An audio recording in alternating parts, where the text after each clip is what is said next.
요한계시록을 읽다 보면 이런 의문점이 좀 궁금한 점이 생길 거예요. 왜 하나님은 사랑의 하나님이시면서 마지막 그 적그리스도 큰 영 거짓 선지자들이 모든 정치, 경제, 교육, 군사, 종교 모든 것을 한 손아귀에 쥐고서 예수 믿는 사람들을 위해 마지막에 핍박하도록 큰 대환란을 받도록 하나님은 왜 허용했을까 하는 거예요. 그런 핍박과 그런 환란이 없이 그냥 주님 오셔서 구원을 완성하면 누님 좋고 매부 좋고 하나님 좋고 우리 좋고 그럴 터인데 왜 하나님은 전능하신 분 그 환란을 없애버릴 수도 있고 지나가게 해서 얼마든지 할 수 있는 하나님에도 불구하고 왜 꼭 마지막 이 땅에 남아있는 교회 참된 알곡들이 이렇게 환란과 고통을 겪어야 되는지 죽음을 당해야 되는지 왜 그럴까 해요. 그것은요, 하나님은 그 큰 마지막 환란을 통해서 추수하기 위한 겁니다. 알곡을 추수하기 위한 것. 농부가 여름내 땀쥐에서 고생하다가 누렇게 익은 가을이 되면 그 벼를 다 펴가지고 타작기 속에 넣고 그것을 타작을 합니다. 이걸 대환란이다 그런 게 성경에서는요. 그래야만 알곡과 가라지가 딱 갈라지고 나눠집니다. 이 타작을 해야 알곡과 죽정이가 갈라지는 거예요. 나눠지는 거예요. 그래서 하나님께서 마지막 때에 큰 환란을 준 것은 교회 안에 알곡은 알곡대로 모으게 한 거고 죽정이는 죽정이대로 모아서 불에 태우게 한 것입니다. 하나님의 구원과 계획은 참 놀랍죠. 예. 그래서 그러면은 맨 마지막에 하나님께서 이 심판을 천사들과 함께 추수꾼으로 삼아가지고 다 밭에 있는 그것을 벨 거다. 그래서 거기에 죽정이는 죽정이대로 알곡은 알곡대로 따로 모은다 그랬는데 그러면은 뭘 보고 도대체 그건 곡식이고 그러면 그건 곡식으로 비유한 거고 그러면 똑같은 우리 사람들 교회 안에 교인들 거의 똑같은데 뭘 보고 도대체 무슨 표시를 보고 너는 천국 알곡이다. 천국으로 들어가라. 너는 죽정이구나 죽정이. 너 이쪽으로 죽정이로 너 여기가 지옥 가라. 왜? 뭘 보고 하나님께서 그걸 분별할까요? 판단할까? 심판할까? 최후에. 그 기준이 분명히 있죠. 성경이 분명히 말씀했으니까. 그래야 우리가 그걸 대비할 수 있고 준비해 갈 수 있죠. 지금부터라도. 그 뭘 보고 알곡이냐, 천국 들어가 알곡이냐, 지옥 갈 죽정이냐, 그걸 어떻게 구분하느냐? 최후 심판주는 내가 아니고 여러분이 아니고 예수 그리스도가 최후 심판자 있어요. 재판장이 있어요. 재판장이 최후 판결을 내리면 그대로 되는 겁니다. 그러면 이걸 볼 때 이마에 무슨 표를 받았느냐 보면 다 알 수 있어요. 이마에 무슨 표를 내 이마에 무슨 표가 받아져 있는가? 그래서 13장에서는 뭐요? 짐승에게 속한 자, 마귀를 따르는 자, 그 짐승 적그리스도 앞에 엎드려 경배하고 우상 숭배하는 자는 뭐예요? 이마와 손에 뭘 받았다? 지난주에 우리 13장에 봤죠? 짐승표를 받습니다. 짐승표를. 그걸 666이다 그런 거예요. 짐승표를 딱 찍혀버렸어요. 낙인이요. 이건 지워지지 않아요. 예. 그냥 스스로 자기가 알아요. 자기가 무슨 표를 받았는지. 그러니까 그냥 저절로 죽정이는 이 짐승표 받으면 지금 죽정이로 가야 되는 거예요. 꼽살이 끼어들 수 없어요. 끼어든다고 되지도 않고요. 그 다음에 이마에 성령의 인을 받은 사람, 오늘 여기 나오는 거듭난 사람들, 예수 믿고 거듭난 예수의 사람들, 요 알곡들은 뭐 하느냐? 성령의 인침을 도장을 받았어요. 그래서 알곡대에서 천국에 들어가는 겁니다. 자동으로 들어가는 거예요. 그러면 이 14만 4천 명, 이 성령의 그로 거듭난 사람, 예수님의 온전한 예수님의 것이 된 사람들, 그 당시에 도장을 찍었다, 인했다 이렇게 도장을 찍었다 말은 뭐냐 하면 그 유목민 사회권 속에서 이제 지금 이게 기록이 된 거잖아요. 팔레스타인은요. 그래서 이 자기 양이나 소 있다가 뭐 하느냐, 이건 내 것이다. 그냥 여러 마리가 있고 또 다른 모든 또 양들도 섞이면 안 되잖아요. 들판에서요. 그러니까 어떻게 하냐면 요 뿔에다가 불도장을 시큼하게 자기 인감도장을 갖고 여기다 지져버려요. 하고 찢어버리면요, 주인의 도장이 뿔에 박혀버려. 아니면 엉덩이 여기에다가요, 신경이 없는 엉덩이에다가 이걸 불도장을 씩 찢어버리면요, 이 양은 평생 동안 요 찢은 것이 도장이요, 지워질 수 없습니다. 그걸 인쳤다, 도장받았다, 이마에 인받았다라고 말한 거예요. 그러니까 이건 지울 수가 없어요. 우리가 하나님의 성령의 도장을 인을 받았단 말은 뭐냐? 나는 예수님을 나의 주님으로 영접해서 나는 예수님의 것입니다. 나는 예수님에게 속한 사람입니다. 나는 하나님 나라에 속한 사람입니다. 나는 하나님의 것입니다. 라는 확실한 도장을 받는 거예요. 아멘. 그 다음에 요 짐승표를 받은 사람이, 이마에 받은 사람이 뭐예요? 나는 악마에게 속하였고 나는 악마를 따라났고 나는 악마의 것입니다. 그래서 죽정이 돼서 지옥에 가는 겁니다. 얼마나 공평하고 얼마나 공의로운 사회가 하나님 나라예요. 네. 그래서 여기 14만 4천 명 1절에 보니까요, 또 내가 보니 어린 양이 시온산에 서 있어서, 어린 양이신 예수님이십니다. 그 어린 양과 함께 14만 4천 명이 서 있었어요. 어린 양이신 예수님 곁에. 왜? 예수님의 사람이고 예수님의 것이고 예수님에게 속한 사람이기 때문에 예수님과 함께, 어린 양과 함께 당연히 서 있죠. 네. 그래서 그 이마에는 어린 양의 이름과 그의 아버지 하나님의 이름이 딱 찍혀 있다는 거예요. 네. 아멘. 그래서 24만 4천 명은 이 땅 위에 살아서 예수님의 생명과 예수님의 진리로 가득 채우고 예수님의 귀한 말씀으로 가득 찬, 꽉 찬 알곡들이에요. 죽정이는 반대로 예수님의 생명과 예수님의 진리와 예수님의 말씀이 없어요. 그러니까 죽정인 거예요. 아셨죠? 네. 죽정이는 텅 비었잖아요. 바람에 날아가 버리잖아요. 물에 떠내려가 버리잖아요. 불에 태워져 버리잖아요. 죽정이니까 당연하지요. 농부가 그렇게 하지 않습니까? 네. 그래서 우리가 24만 4천 명이 우리가 말씀한 것처럼 지금부터라도 영적으로 깨어나야 돼요. 정신을 차려야 됩니다. 만물의 마지막 때가 가까우고 있기 때문에 성경대로 믿고 성경대로 들어야 돼요. 그래서 예수님의 말씀을 우리가 이렇게 미리 받고 듣고 준비하고 깨어날 수 있어서 얼마나 여러분 감사해요. 우리 참 복 있는 분들입니다. 여러분도요. 네. 그래서 다른 걸로 가득 채우지 말고 예수님의 생명으로 가득 채워지고, 성령의 충만하면 예수의 생명으로 가득 채워지는 거예요. 그걸. 그리고 예수님의 진리의 말씀으로 가득 채워져요. 꽉 찼어요. 그러니까 뭐만 나올까요? 예수님의 생명과 예수님의 진리의 복음, 말씀이 나오는 거예요. 왜? 꽉 찬 알곡은 그게 나오게 돼 있어요. 사람은 자기 속에 들어있는 거, 꽉 찬 것만 나오거든요. 네. 그런데 죽정에는 예수님의 생명과 말씀과 진리가 없어요. 죽정이니까. 그러니까 뭐가 나와요? 내 음욕이 나오고, 그리고 내 탐심이 나오고, 그리고 내 나오는 분노가 나오고. 예, 그 죽정이니까 예수님의 생명과 말씀이 속에 아무것도 없는 죽정인데 뭐 어떻게 예수님의 생명과 그 말씀이 나오겠습니까?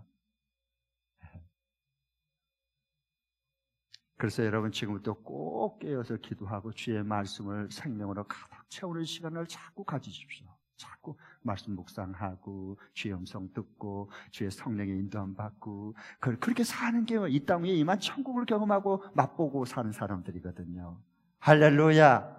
그 축복된 반열에 세워질 수 있기를 축원합니다. 네. 대충 예수 믿고 적당히 믿고 그런 건 아니에요. 중간은 없습니다. 하나님 앞에 설 때. 지금부터 이제 해가면 돼요. 자, 그래서 이 계시록, 이 요한 계시록이 기록될 당시는 로마의 이스라엘 속국이었고요. 그 다음에 그 로마 황제가 신으로 숭상하고 숭배를 해야만 666표를 받고 먹고 살 수 있고 거래를 사고 팔고 할 수 있고 이렇게 할 수 있었단 말이에요. 이 황제를 나의 신이다, 하나님이다 섬기지 않으면 666표를 받지 못하면은 거래 자체가 안 된다고 그랬죠, 지난주일날. 네. 그런 역사적인 배경 속에서 이것이 기록된 거예요. 그래서 나는 로마가 우리의 주인이 아니라, 신이 아니라, 하나님이 아니라 예수님만이 오직 우리의 주인이시고, 그리고 통치하시는 왕이시고 하나님이십니다 라고 황제 숭배를 거부하면 자기 목숨을 내놓고 예수님을 믿어야 됩니다. 자기 생명을 내걸고 예수 믿는 거예요. 이걸 예수 믿는 거다라고 말한 거예요. 자기 목숨을 주님 앞에 내놓은 사람들이에요. 죽음이 두렵지 않는 거예요. 고난이 무섭지 않는 거예요. 왜? 최후 승리를 예수님 안에서 할 것이기 때문에.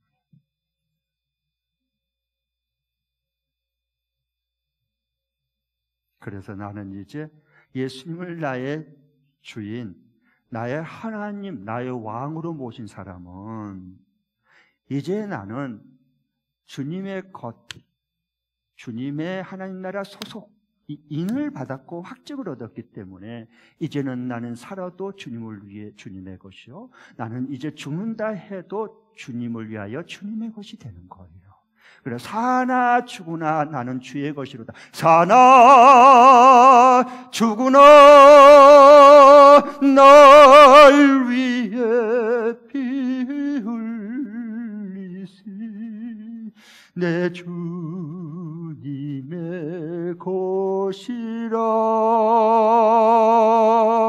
할렐루야. 이게 천국 알곡들, 예수님의 생명과 진리로 가득 차 있는 이 시대의 천국 알곡들이에요.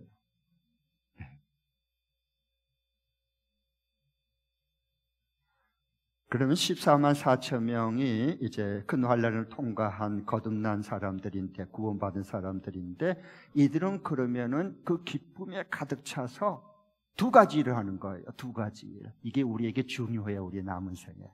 우리가 하늘나라 천국 가서도 중요하고 이 땅 위에 남은 생도 중요한 거예요. 이 두 가지를 성령께서 하시기 때문에 그래요. 첫 번째로는 뭘 합니까? 3절에 보면 그들은 하나님 앞에 새 노래로 찬양합니다. 기쁨으로 하나님께 찬양하고 영광 돌립니다. 여러분 3절을 보십시오.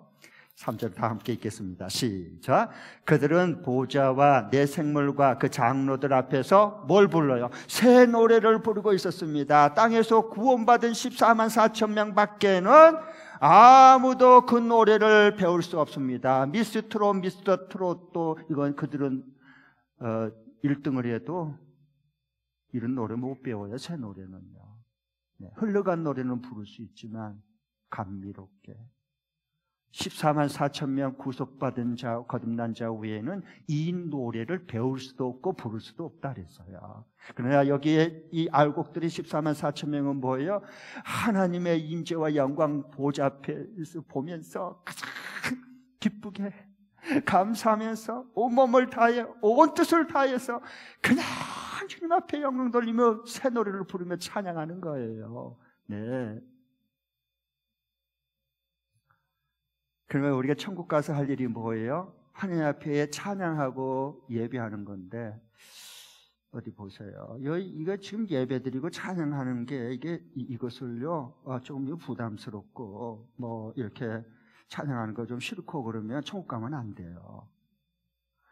천국 가서 뭐예요? 하나님 보좌 앞에 그 영광을 보면서 계속 찬양하고 계속 예배하고 계속 영광 돌리고 할 텐데, 영원히 할 텐데, 여기 이 땅 위에서 찬양할 때 기쁘고 예배할 때 그게 사모가 되고 정말 내 영이 살아나고 하나님의 임재를 경험하고 하나님의 음성을 듣고 이러고 사는 게 이게 기쁨인데 이 기쁨을 맛보지 못하고 그리고 천국 간다. 천국 갈 수 없지만 축정이라 갈 수도 없지만은 천국 가봤자 뭐예요? 다들 기뻐서 춤추면서 하나님 앞에 찬양하고 새 노래로 영광을 돌리고 이렇게 계속 할 터인데 영원히 예배가 싫고 찬양이 싫은데 거기 가서 뭐예요? 그 지옥이에요. 지옥. 거기 가도 천국 가도 지옥입니다. 그 사람에게는.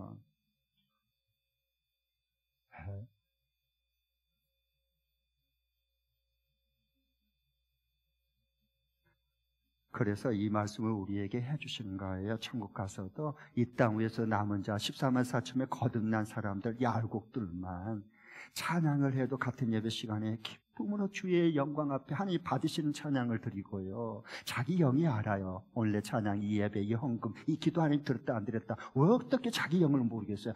우리에게 하나님의 예수 영접하면 그 시대 영이 우리 속에 들어왔어요. 그걸 성령이다 그래요. 그리고 하나님도 영이시니 예배하는 자가 신령과 진정으로 예배할지니라. 하나님의 영, 내게 들어온 그리스도의 영, 이 성령 같은 영이요. 그러니까 교제하는 거예요. 이 영이 죽으면 혼만, 인간의 생각과 경험만 발동하는 거예요. 하나님은 못 만나요. 영이 죽었기 때문에.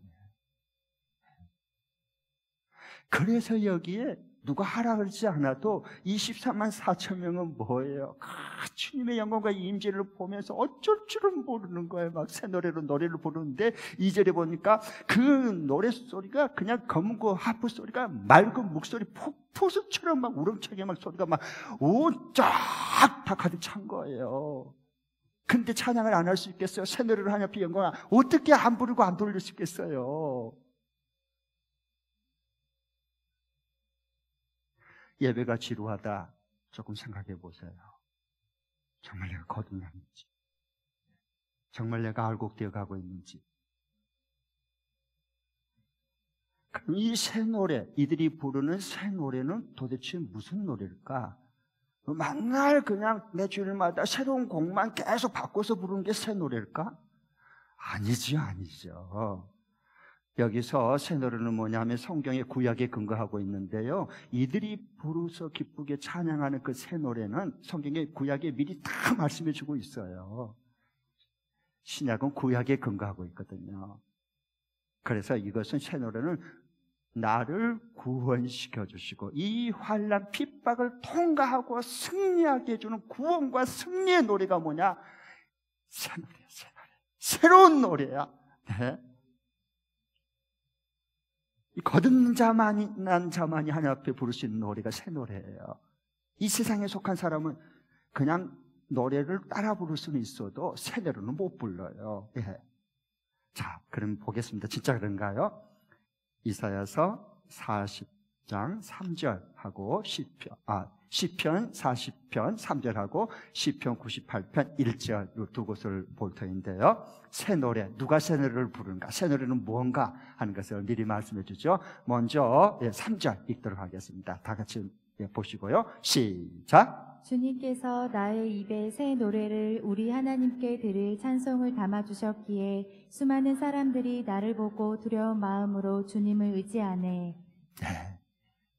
이게 주님 앞에 새 노래를 하나님 앞에 찬양, 구원해 주신 주님을 찬양, 구원받은 사람만 새 노래 부를 수 있어요. 거듭난 자만 부를 수 있는 노래가 바로 주님이 새 노래 이 집을 주신 거예요. 그런데 이 소리를 어떻게 부를 수 있느냐? 주님께서 친히 거듭난 사람들에게, 알곡들에게 내 입술에 이 새 노래를 넣어주는 거예요. 내 마음속에 새 노래 부르고 싶은 귀한 꽃그대 같은 마음이 불타오를 수 있도록 해주는 거예요. 신나죠? 그러니까 하고 싶은 걸 하니까요.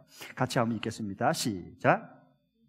주님께서 나의 입에 새 노래를 우리 하나님께 드릴 찬송을 담아주셨기에 수많은 사람들이 나를 보고 두려운 마음으로 주님을 의지하네. 네, 보십시오. 내 입술에 새 노래를 주님이 부어주시는 거예요. 네. 그러니까 하나님께서 그 노래 새 노래를 보니까 하나님이 다 기쁘시게 영광 가운데 다 연락하신 것을 본인이 본인의 영이 다 알잖아요. 네. 이게 찬양이에요, 찬양. 네. 새 노래입니다. 98편 1절에 보면은요, 다 같이 읽겠습니다. 시작. 새 노래로 주님께 찬송하여라. 주님은 기적을 일으키시는 분이시다. 그 오른손과 그 거룩하신 팔로 구원을 베푸셨다. 뭘 베풀어요? 구원을 베풀어. 하나님의 그 오른팔 권능의 손으로. 그러니까 우리는 구원해 주신 새 노래로 여호와 앞에 영광 찬양하여라 라고 하는 거예요. 예.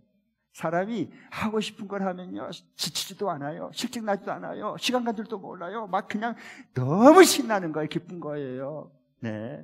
왜? 하나님이 그렇게 우리 입술에 새 노래를 부를 수 있게 해주시고 마음속에 새 노래를 부를 수 있도록 불타는 심령을 심어주니까 이 24만 4천 명은 그 새 노래를 그냥 시간 간 줄 모르고 기쁘게 춤추면서 찬양하는 거야. 네. 예배 시간에 시간 이거 보고 이건 뭐야? 왜 이렇게 예배가 길지? 이건 아닙니다. 꼭 생각하셔야 됩니다. 천국 갈 수 있는지 한번 확인해 보시고요. 정말 점검하셔야 돼요. 우리 자신을요. 지금은 기회가 있어요. 지금은 한 기회를 주신 거예요. 참 감사한 게 우리 교회에 지난 이제 금년 새해부터 우리 1부 찬양단, 예사랑 찬양단, 2부 찬양단, 우리 예한기 찬양단. 여러분 이게 찬양이 좀 바뀐 것 같지 않아요? 좀 바뀌었어요. 새로워졌어요. 많이 살아났어요. 찬양이요. 새 노래를 부르려고 하니까 그래요. 네, 저 주님 보좌 앞에 지금 요한계시록에 나오는 이 찬양, 요한계시록에 보면 찬양이 계속 나와요. 신약 성경을 보면 찬양이 별로 없어요. 그런데 요한계시록 마지막 가면 되면 그냥 찬양밖에 없어요. 거의 다. 예, 요한계시록 4장에도 찬양, 5장에도 찬양, 7장에도 찬양, 오늘 여기 14장에도 찬양, 19장에도 찬양, 계속 15장, 16장 찬양이에요. 예. 새 노래에 새 노래를 부른 사람들. 14만 4천. 그러니까 이제 우리 교회도 1부, 2부 찬양단이 이제 새해부터서 이제 오직 새 노래를 하는 찬양을 하잖아요. 그러니까 새로워지는 거예요. 하나님 기쁘게 받으신 거예요. 왜 그럴까요? 우리 영이 깨어나고 살아나잖아요. 왜 그런지 아세요? 오직 주의 보좌 앞에 있는 그 영광을 보면서 경배와 찬양 공간 선택해서 그냥 하나님을 바라보고 그 보좌 앞에 찬양을 올려드리니까 그 찬양이 하나님의 보좌 앞에 연락이 되는 거예요. 할렐루야. 네, 너무 감사하죠. 자, 그래서 24만 4천은 기쁨이 넘쳐서 첫 번째 했던 게 샤누르로 하나님을 찬양하고요. 두 번째 하는 일은 뭐냐? 이것도 우리 청교가 잘 되는데 주님의 인도함을 받고 사는 거예요. 주님의 인도함을 받고 사는 거예요. 여러분, 우리의 여호와는 나의 목자시니 내게 부족함이 없으리로다. 주님이 친히 내 안에, 내가 주님 안에, 주님의 백성이 돼서 주님이 친히, 야 일로 가자, 알았어요. 이번에 일로 가자, 알았어요. 조금만 여기서 기다려, 알겠어요. 이게 자연스럽게 되는 거예요. 여러분, 차 밤중에 저 시골 모르는데 깜깜한데 밤중에 갈 때도요, 옛날에는 무서웠어요. 물어볼 때도 없고 밤에 다 시골 불 꺼졌는데 처음 가는데 어디가 모르잖아요. 가름도 별로 없는데 그때는 무서웠어요. 그런데 지금은 하나도 안 무서워. 왜? 내비 누나가 있으니까. 내비게이션 누님이 있어가지고 목적지 딱 선택이다. 출발하면은 몇 시에 도착하고 몇 킬로 남았고 다 보여주고 그대로 가면 되는 거예요. 그게 내비게이션. 이걸 현상이다 그래요. 사실. 그러면 진리는 뭐냐? 보지 않는 진리는 마지막 때가 됐을 때 14만 4천 명은 진짜 주님이 친히 길을 대시는 우리 주님. 내비게이션은 그냥 방향만, 그거 인도만, 가르쳐만 줘요. 예수님은 내가 곧 길이다, 진리다, 생명이다, 아버지께로 내가 직접 인도하겠다라고 하는 게, 그건 진리 예수님이세요. 아멘. 네. 그런 삶을 어떻게 사모하지 않고 기대가 안 되겠어요? 생각해 보세요. 그 예수님을 아는데. 네. 그래서 주님의 인도함을 받는 복을 받아요. 4절 보십시오. 4절 같이 읽겠습니다. 시작. 그들은 여자들과 더불어 몸을 더럽힌 일이 없는 정절을 지킨 사람입니다. 그들은 어린 양이 가는 곳이면 어디든지 따라다니는 사람들입니다. 어린 양이신 예수님이 가는 곳이면 그대로 어디든지 따라가는 거. 그 인도함 받는 삶을 사는 거예요. 하나님 나라에서는. 그래서 여기 보면 그들은 사람 가운데서 하나님과 어린 양에게 드려진 첫 열매, 부활의 첫 열매, 구원의 첫 열매로 하나님께서 이미 받은 사람들이야. 이 사람들 하나님께서. 그래서 그들의 입에는 거짓말을 없어요. 이 거짓말 그냥 살다 보면 거짓말 안 한다는 얘기가 아니고 그런 거짓말 안 그럴 수 있는데 어디 있겠어요. 이 말은 예수님의 진리, 예수님만이 구원주이시다. 예수님만이 내 삶의 주인이시다. 예수님만이 모든 왕에서 만물을 통치하신다. 예수님만이 우리의 모든 것 되신다. 요 거짓말을 하지 않는 거예요. 요것으로 짐승도 우리의 황제도 주인이 될 수 있다. 이런 거짓말을 없어, 아예 없어, 흠이 없어. 이런 사람들.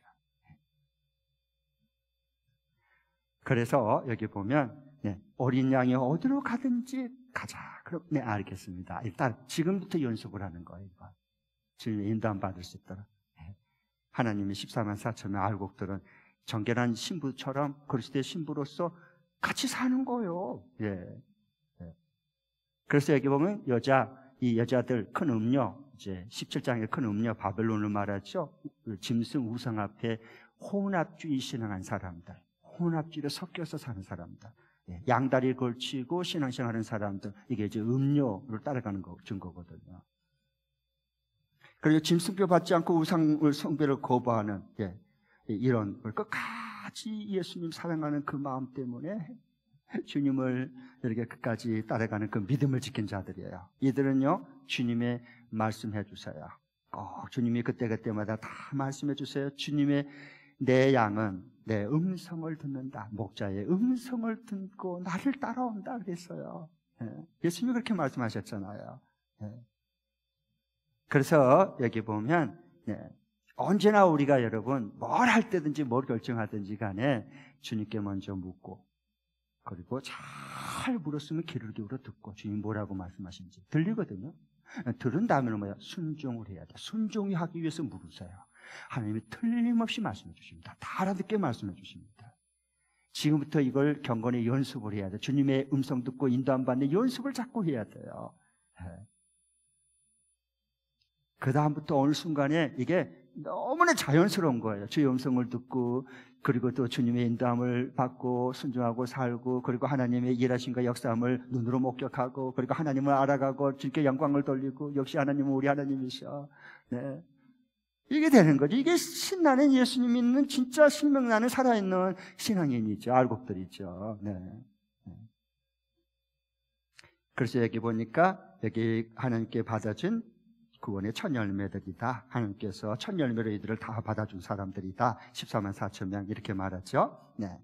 숫자적으로 이단 신천지처럼 뭐 무슨 지파 무슨 12지파 해가지고 뭐 거기 또 안에서 이렇게 하는 그건 다 가짜예요. 그 성경에 그렇게 말한 적도 없고 그건 전부 다 이만희가 영혼들을 낚아채는 거짓 예언자 선지자입니다. 네. 그런 얘기 성경은 원래 하는 게 아니었어요. 네. 자, 그러면 이 첫 열매는 원래 성경에는 뭐냐? 첫 가축, 첫 새끼, 첫 핵곡식, 열매. 이건 다 누구 거다? 하나님의 것이에요. 성경에 이건 하나님의 것이다 라고 말씀했어요. 그래서 그걸 하나님께 구별해서 드린 거예요. 지금 이 하나님께 첫 열매들을 주님 앞에 이미 받으신 열매들이다 그랬죠. 14만 4천 명은 다 하나님의 것이에요.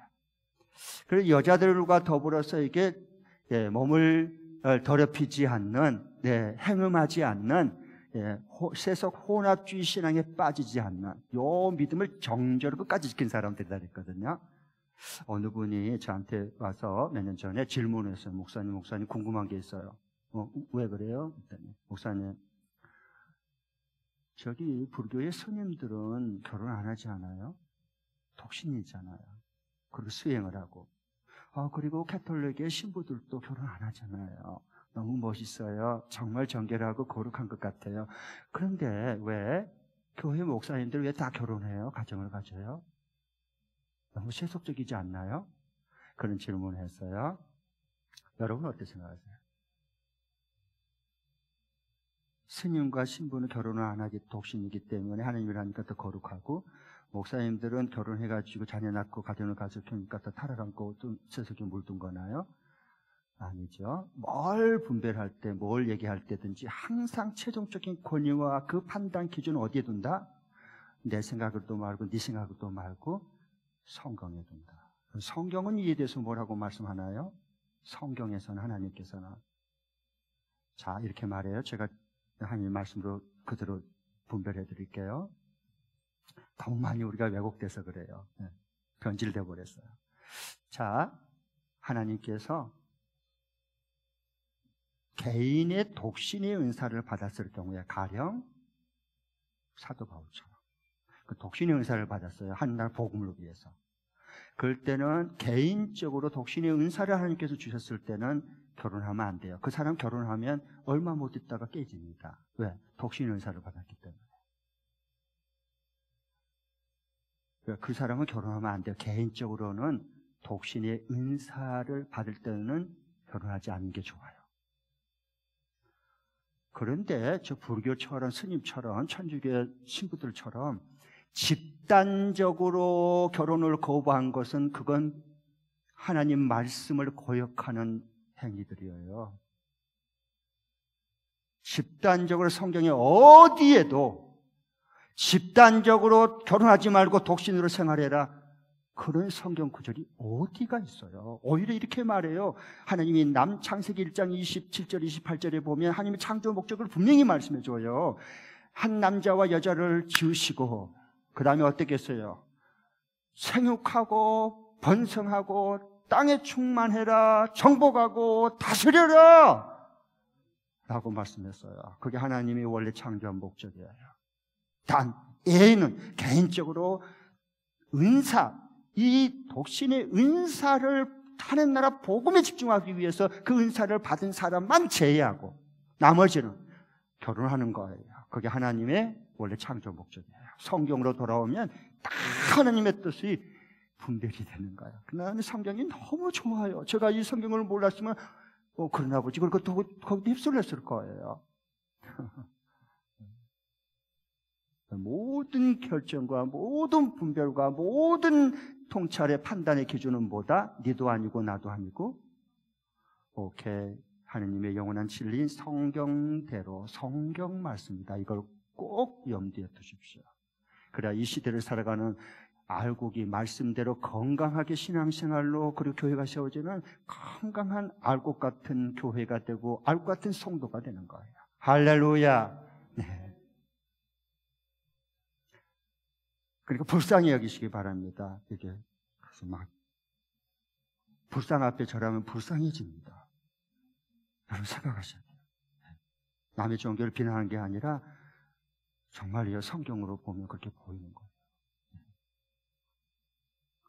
어린 양을 이렇게 따라가는데 이 14만 4천 명 이 알곡들은 주님의 참된 제자들. 여러분 우리 영국은 제사인데 제자가 뭐예요? 예수님의 삶을 전수받아 전수해주고 그대로 예수님 말씀을 따라 어디든지 따라가는 사람, 따라 사는 사람, 인도 안 받고 사는 사람이 예수님의 참된 제자예요. 흉내낸다고 이건 되지 않아요. 그러니까 바로 이 14만 4천 명이 예수님이 구별하는 참된 제자이거든요. 어디로 주님이 어린 양이 인도한 대로 그대로 믿고 따라가는 사람들. 이거 제자예요, 제자. 예수님의 제자. 그러니까 이렇게 됐는데요. 그럼 어떻게 예수님의 인도함을 받고 예수님의 그 인도함 따라서 살아갈 수 있을까? 우리 지금 현재 삶 중에서 간단히 어렵지 않습니다. 왜냐하면 주님이 내 손을 잡고 끝까지 인도해 주시기 때문에 조금만 영적으로 깨어나면 금방 할 수 있어요. 주님의 인도함 받을 수 있어요. 네. 그게요, 이렇게 증거해줘요.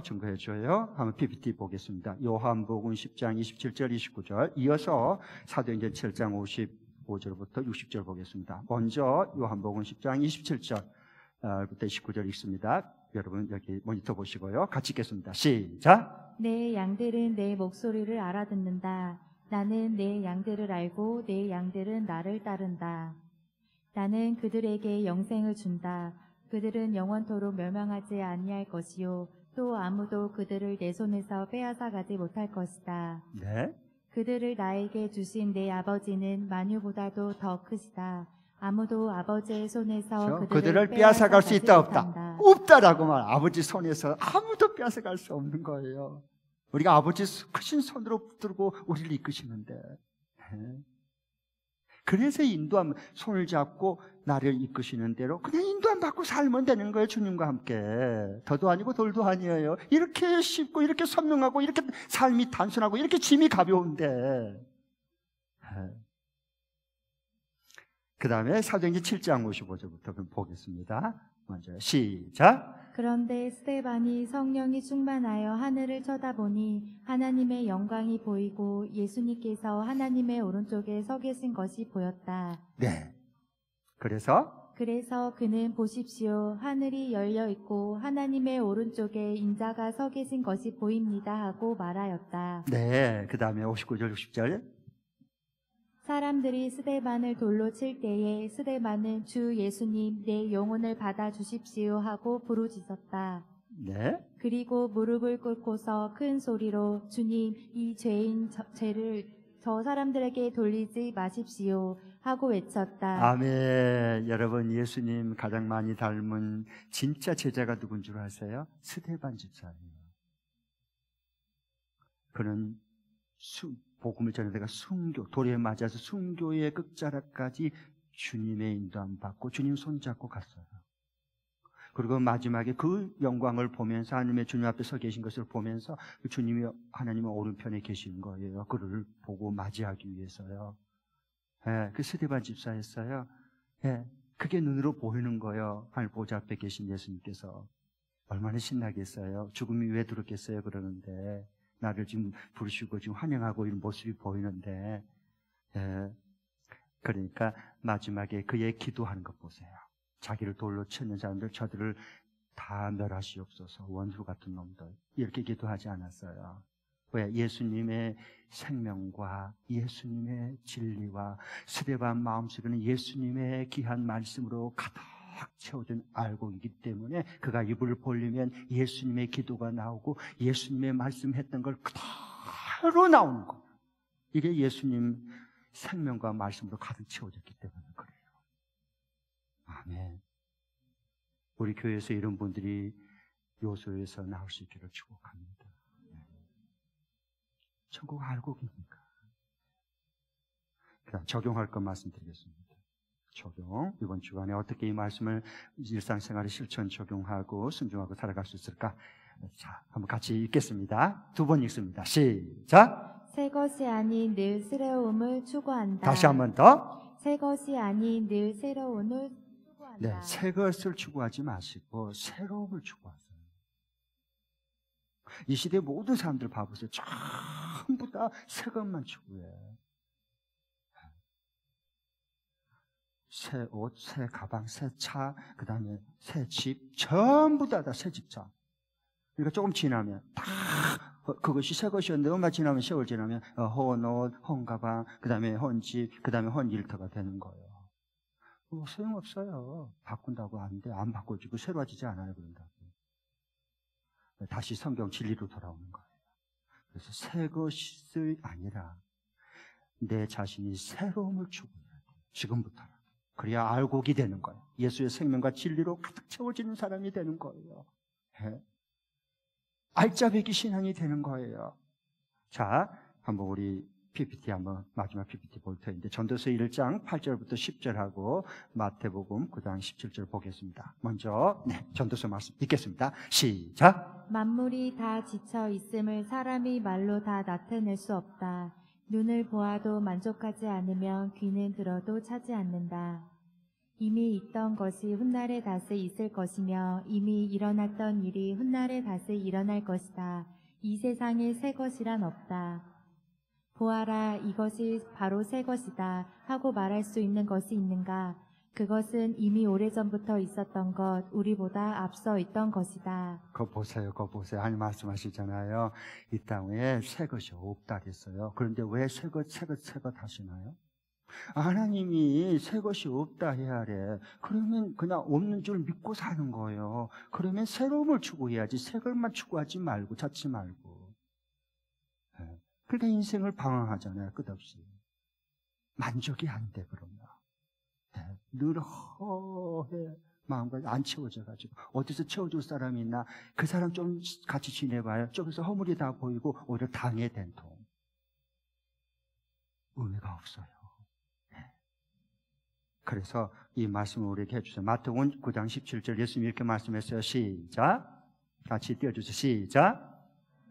사람들이 새 포도주를 낡은 가죽 부대에 담은 사람은 없다. 그렇게 하면 가죽 부대가 터져서 포도주는 쏟아지고 가죽 부대는 못 쓰게 된다. 새 포도주는 새 가죽 부대에 담아야 둘 다 보존된다. 그 예수님이 이렇게 사셨어요. 새 것을 추구하지 않고요. 새로움을 추구했어요. 그건 하나님 나라예요. 하나님 나라는 항상 새로움이 있어요. 네. 그래서 새 포도주는 예수님이 주시는 나오는 그 새 포도주. 요 하나님 나라 요 진리 영생의 말씀은 뭐예요? 새 가죽 부대에 담아야 돼. 헌 가죽 부대에 지금까지 이 유대교 종교 다른 종교나 가르침에 이게 세상 곳에 담아 놓으면 쏟아져 버려요. 왜 포도주도 버리고 요 가죽 부대도 버리는 거예요? 그러면 다 쏟아져 버리잖아요. 왜? 이게 뭐예요? 새 가죽 부대에 담지를 않고 이 헌 가죽 부대에 지금까지 살아온 인생의 세상 것으로 갖다가 이걸 새 포도주 담으려니까 다 터져갖고 다 쏟아져 버리잖아요. 남는 게 없어요. 채워지지 않아요. 그래서 죽정이가 되어가는 거예요. 채워지는 알곡이 되지도 못하는 거예요. 수고를 안 했다는 얘기가 아니에요. 노력을 안 했다는 얘기가 아니에요. 다 했어요. 네. 그래서 성경대로 언제나 그 본질을 추구하고 붙잡아야 돼요. 지금부터. 이게 새 것을 추구한 게 아니라 새로움을 추구한 사람들이에요. 언제나 뭘 해도 성경에서 말하는 본질이 뭐지 이걸 붙잡고 추구하고 나가는 거예요. 그거 하나님 우리 새롭게 주셔요. 네. 만일의 경우에 이거 없이 예수 믿다면서 새 옷 사고 새 가방 사고 그 다음에 새 무슨 뭐 이렇게 뭘 사고 그 새 것만 계속 해보세요. 사보세요. 그러면 인터넷 쇼핑 중독자가 돼요. 쇼핑 중독자가 되는 거예요. 새 것을 추구하면 안 돼요. 내 새로움을 추구하는 거예요. 이제부터. 그러면 이 새로움 추구하면 뭐냐? 뭐 어떻게 하면 되냐? 구체적으로 왜라고 하는 질문을 항상 던지세요. 왜라고 하는 걸 꼭 질문을 던지세요. 그리고 어떻게? 먼저 왜라고 하는 질문을 꼭 던져야 돼요. 뭘 해도 뭘 봐도 어떤 사람을 만나도 무슨 일을 해도 어떤 사역을 해도. 자, 다시 말하면 옷을 하나 사려고 그래. 새 옷을요. 내가 이 옷을 왜 살라 그러지? 여러분, 그러면 본질이 뭐예요? 옷을 맨 처음에 만든 그 본질이 뭐예요? 두 가지예요. 하나는 건강을 위해서 옷을 입는 거예요. 추운데 옷이 없어봐 얼어다 죽어버려. 그 따뜻한 옷을 입어야 돼요. 보온을 해야 돼요. 체온을 보온해야 돼. 그래야 병들지 않고 얼어 죽지 않고 그래야 건강하게 살아갈 수 있어요. 건강이요. 옷의 기능은 첫 번째 건강이에요. 그래서 옷을 입어요. 올때 여러분 다 옷 입고 왔잖아요. 그 다음에 두 번째는 거기에다가 플러스 알파. 그게 뭐예요? 아름다움이에요. 아름다움. 멋과 아름다움이 거기 배어나는 거예요. 그래서 거기에 꼭 필요하면 옷을 사고 꼭 그게 아니라면 사지 말고 내가 이 옷을 지금 왜 살라 그랬지? 왜? 라고 하는 걸 꼭 질문해. 본질을 추구하고 거기서 항상 새로움이 나오는 거예요. 그 다음에 동시에 내일 출근하려고 할 때 내가 오늘 왜 출근해야 되지? 왜 내가 이 회사에 이 일을 해야 되는 거지? 질문을 꼭 던져야 돼요. 출근하니까 출근하고 일하니까 일하고 퇴근하니까 퇴근하고 그건 죽어가고 늙어가는 거예요. 새로움 없어요. 그러면 꼭 이 질문을 던지세요. 왜라고 하는 본질적인 질문을 던져요. 그래서 본질에 가깝게 늘 새로움을 하나님께서 주셔요. 오늘 여기 여러분 예배 드릴 때도 오늘 예배 드리러 나올 때도 오늘 내가 왜 오늘 예배 드리려고 하지? 라는 본질의 질문하고 답을 얻고 주의 음성을 듣고 이 자리에 예배 드리면 알고 기대가 친 거고 그냥 왔다가 가는 사람들은 뭐예요? 그건 알고 되기가 어려워요. 그러니까 안 채워졌다고 마음에 안 든다고 그렇게 불평을 그래서 한 거예요, 여러분. 본인 자신을 모르는 거예요, 아직 본질을 추구하는 게 뭔지를 아직은 잘 모르고 이 다음에 또 변화되겠지만 목자 모임도 마찬가지예요. 오늘 목자 모임 왜 모이지? 이 질문을 하나님 앞에 묻고 귀를 기울여 들어야 돼요. 오늘 목자 모임 왜 모이지? 그래 새로워져. 그 목자 모임 날마다 새롭도다. 아멘. 하나님의 일하심이 경험되기 때문에 그래요. 아멘. 네.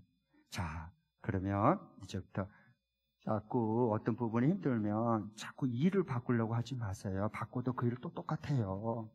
세월만 흘려요. 돈만 더 허비돼요. 에너지만 또 계속 더 쏟아버려요. 그래갖고는 안 돼요. 일을 바꾸려고 물론 하나님 특별한 경우에 기도하고 일을 바꾸려면 바꾸면 순종하는 마음으로 하면 달라요. 그건요. 그래 보편적인 제가 얘기를 합니다. 어떤 것이 이렇게 마음에 들고 한 것도 일을 바꾸려고 하지 말고 그 일을 하나님이 나에게 왜 맡겼는가를 찾으세요. 본질에 접근하세요. 그래야 새로워져요. 하나님 새롭게 해주세요. 여러분 마음에 안 들 때 마음에 안 들죠 다. 근데 그때 어떻게 해야 돼요? 우린 사람을 바꾸려고 그래요. 그럼 그 사람 바꾸면 이 다음에 된통 더 당해요. 후회해요. 그럼 어떻게 해야 되냐요? 그 사람을 대하는 내 태도를 바꾸세요. 그 사람을 대하는 내 자세를 바꾸세요. 그래야 주님의 새로움이 임하는 거예요. 그래야 내가 예수님의 제자를 알고 그러 점점 연구로 가는 거예요. 이 주님의 진리를 우리에게 오늘 이 계시록을 통해서 다 말씀해 주시잖아요. 아멘. 믿어지면 아멘. 네. 그러면 하나님께서 그때마다 하나님의 말씀으로 성령으로 하나님께서 귀한 보낸 사람을 통해서 다 이렇게 우리를 눈을 뜨게 해줘요. 성령을 체험하면 보이지 않는 게 새롭게 보여요. 전혀 안 보여요. 새롭게 보여요. 그래요. 그래서 새로움이 와요. 왜? 내 가치관이 지금 하나님 바꿔줬고 내 세계관이 지금 하나님께서 눈을 떠서 보게 해주셨기 때문에. 이게 주님만이 우리에게 줄 수 있고 해줄 수 있는 새 것이 아닌 새로운 하나님 나라로 살아갈 수 있게 이끌어 주셔요. 우리 주님이 우리 세상 끝날까지 함께 할 줄 믿습니다. 기도하겠습니다. 자, 주님께서 우리 주신 말씀 우리 받았습니다.